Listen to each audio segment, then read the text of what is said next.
दोस्तों, क्या आपने कभी सोचा है कि जब इंसान मर जाता है तो उसके साथ क्या होता है? क्या मरने के बाद दोबारा आत्मा घर वापस आती है? और आखिर मरने के बाद शरीर में क्या बदलाव आते हैं? क्यों मरने के 13वें दिन 13वीं मनाई जाती है? मरने के बाद आत्मा कहाँ जाती है और आत्मा के साथ क्या होता है? अगर आप भी इन्हीं सारे सवालों के जवाब जानना चाहते हैं तो चलिए फिर आज हम आपको बताते हैं। हर कोई यही जानता है और यही मानता है कि जिंदगी एक बार मिलती है, लेकिन हकीकत तो ये है कि इंसान को मौत भी एक बार ही मिलती है। मरने के बाद इंसान को दोबारा कभी जिंदगी वापस नहीं मिलती।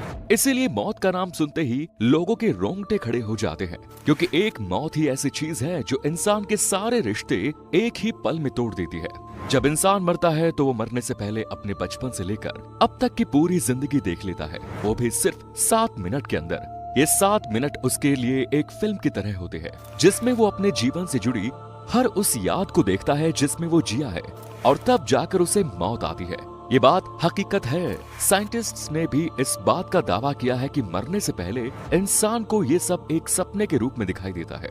ये देख इंसान को ऐसा लगता है जैसे वो अपनी पिछली जिंदगी में वापस पहुंच गया है। ये सब सोचने के बाद उसका दिमाग एकदम बंद हो जाता है, जिसके बाद दिमाग में कोई हलचल, कुछ सोचने समझने की शक्ति नहीं रहती, और फिर इंसान की मौत हो जाती है। आपने देखा होगा कि मरने के बाद इंसान के पैर एकदम बर्फ जैसे ठंडे हो जाते हैं। धीरे धीरे उसका शरीर भी निढाल हो जाता है। ऐसा क्यों? तो इसके बारे में जानने से पहले अगर आपने अभी तक वीडियो को लाइक नहीं किया और चैनल को सब्सक्राइब नहीं किया तो जल्दी से कर दीजिए। दोस्तों, ऐसा इसलिए होता है क्योंकि मौत के कुछ वक्त पहले ही इंसान के शरीर में हरकत होना शुरू हो जाती है। इंसान को एहसास हो जाता है कि अब उसका जीवन यहीं खत्म होने वाला है, और इसीलिए उसका धरती से कनेक्शन यानी अर्थ सोल चक्र कनेक्शन टूट जाता है, और उसका धरती से कोई भी कनेक्शन नहीं रहता। इसी वजह से मरने के बाद इंसान के पैर ठंडे पड़ जाते हैं, और यही वजह है कि मरने के बाद आत्माएं जमीन पर ना रहकर हवा में उड़ने लगती है। जब इंसान मरता है तो उसकी आत्मा पैरों से बाहर निकलना शुरू हो जाती है, और आखिर में मुंह से होते हुई शरीर से बाहर निकल जाती है। ऐसा कहा जाता है जिसके कर्म जैसे होते हैं वैसे ही उसकी आत्मा निकलती है। यानी अगर कोई इंसान अच्छा है तो उसकी आत्मा बड़ी ही आसानी से बिना तकलीफ के शरीर को छोड़ देती है। वहीं अगर कोई बुरा इंसान है तो लोगों के साथ बुरा करता है तो उसकी आत्मा बड़ी ही तकलीफों का सामना करके निकलती है, और उसके शरीर को भी बड़ी मुश्किलात का सामना करना पड़ता है। इसीलिए आपने देखा होगा कि बहुत से लोग मरने से पहले बहुत ज्यादा बेचैन और परेशान हो जाते हैं। उनके चेहरे का रंग भी एकदम पीला सा पड़ जाता है। ये सब आत्मा के निकलने की वजह से होता है। आत्मा इतनी आसानी से शरीर को छोड़ने के लिए तैयार नहीं होती, क्योंकि इतने समय से आत्मा का शरीर के साथ एक गहरा रिश्ता बन जाता है। आत्मा को भी उसी शरीर की आदत पड़ जाती है। मरने के बाद आत्मा कुछ समय तक शरीर के पास खड़ी ही रहती है, और जब उसके घर वाले उसे देखकर रोते या चिल्लाते हैं तो ये सब इंसान को महसूस होता है, लेकिन वो कुछ कह नहीं पाता और बस इनके रोने को सुनता रहता है। ये आवाजें इंसान को शोर जैसी सुनाई देती है, जो उसको काफी परेशान करती है, और हर एक घर वाले से बात करने की कोशिश करती है। उन्हें अपना बात बताना चाहती है, लेकिन कुछ नहीं कर पाती। अब बारी आती है आत्मा के परलोक जाने की। इसके लिए भगवान 2 यमदूत जमीन पर भेजते हैं, जो उस आत्मा को अपने साथ परलोक की यात्रा कराने के लिए ले जाते हैं। यमदूत उन्हीं लोगों के साथ बुरा बर्ताव करते हैं जो पापी होते हैं या फिर दूसरों के बारे में हमेशा बुरा सोचते हैं। इसके बाद दोनों यमदूत उस आत्मा को अपने साथ परलोक लिए जाते हैं। पहले इस आत्मा को एक गुफा से होकर जाना पड़ता है, और फिर बाद में परलोक का रास्ता दिखाई देता है।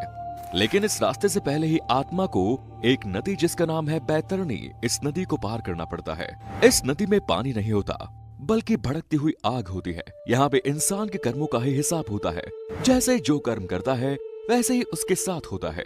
इसके बाद आत्मा को परलोक लाया जाता है, जहाँ यमराज उसका हिसाब करते हैं और चित्रगुप्त से उस इंसान के किए हुए कर्मों का सारा हिसाब मांगते हैं। चित्रगुप्त के पास हर एक इंसान का सारा लेखा जोखा होता है, जिन्हें वो यमराज के सामने रख देते हैं।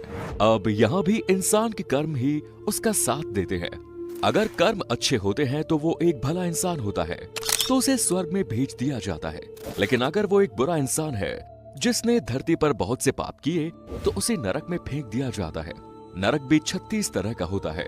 ऐसे ही कुछ समय पहले एक आदमी मर गया था, और उसे 2 यमदूत उठाकर अपने साथ ले गए। इस शख्स ने बताया कि जब मेरे अंदर से आत्मा को खींचा गया तो ऐसा लग रहा था जैसे किसी मुलायम कपड़ों को कांटों पर से खींचा गया हो। मुझे बहुत तकलीफ हो रही थी। उसके बाद मुझे परलोक ले जाया गया। वहाँ रास्ते में एक नदी पड़ी, जिसमें आग और बहुत सारे कीड़े मकोड़े थे। मुझे उस नदी को पार करने के लिए कहा गया। अगर मैं उसे पार न करता तो यमदूत मुझे मारने लगते। मैंने बड़ी मुश्किल से उस नदी को पार किया और फिर मैं परलोक पहुंचा, जहां एक बहुत बड़ा दरवाजा था। वो दोनों यमदूत बाहर रुक गए और मुझे अंदर भेज दिया गया। सामने यमराज बैठे थे।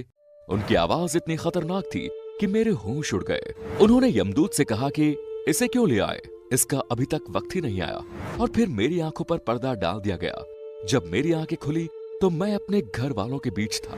ये एक सच्ची घटना है जो आज से ठीक 10 साल पहले पूरण सिंह के साथ हुई। ये सिर्फ एक ही घटना नहीं, बल्कि साल दर साल साइंटिस्ट्स के सामने ऐसी बहुत सी घटनाएं सामने आती रहती है और ना जाने कितने लोग मौत को छूकर वापस आ जाते हैं। तो वहीं कुछ लोगों का कहना है कि जब वो मर गए थे तो वो एक अलग दुनिया में पहुंच गए, जहां बहुत रोशनी थी। कुछ अलग लोग थे जो उनसे कह रहे थे कि अभी तुम्हारा वक्त नहीं आया है। ऐसे ही और भी लोग हैं जिनका कहना है कि मरने के बाद उन्हें अलग सी चमक, खुशी का एहसास होता था। साथ ही उन्हें बहुत प्यार भी मिलता था। क्या आपने कभी सोचा है कि मरने के बाद इंसान के शरीर को अकेला क्यों नहीं छोड़ा जाता? इस राज के बारे में जानने से पहले इस वीडियो को अगर अभी तक आपने लाइक नहीं किया और चैनल को सब्सक्राइब नहीं किया तो जल्दी से कर दीजिए।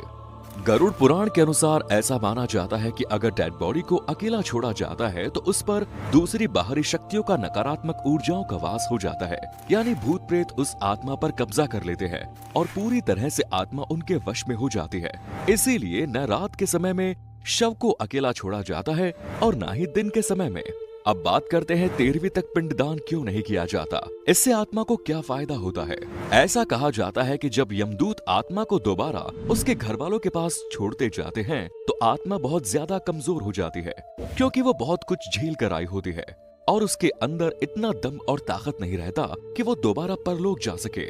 इसीलिए गरुड़ पुराण के अनुसार 10 दिन तक जो आत्मा के लिए पिंड दान करता है उससे अलग अलग शरीर के पार्ट्स की रचना होती है और ऐसे ही 13 दिन तक पिंड दान करने से उसकी आत्मा यमलोक जाने के लिए योग्य हो जाती है।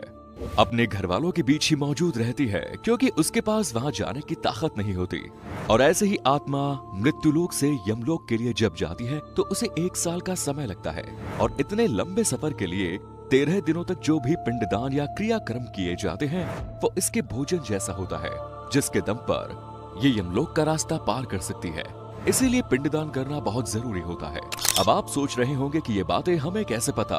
ये सुनने में भले ही एक परियों की कहानी लग रही है, लेकिन ये सब सच है, क्योंकि मरने के बाद का खुलासा खुद गरुड़ पुराण में किया गया, जो कि एकदम सच है। वैसे दोस्तों, क्या आप जानते थे मौत के बाद क्या होता है? और इस पर आपका क्या कहना है कमेंट सेक्शन में जरूर बताएं। चैनल को सब्सक्राइब जरूर करें। धन्यवाद।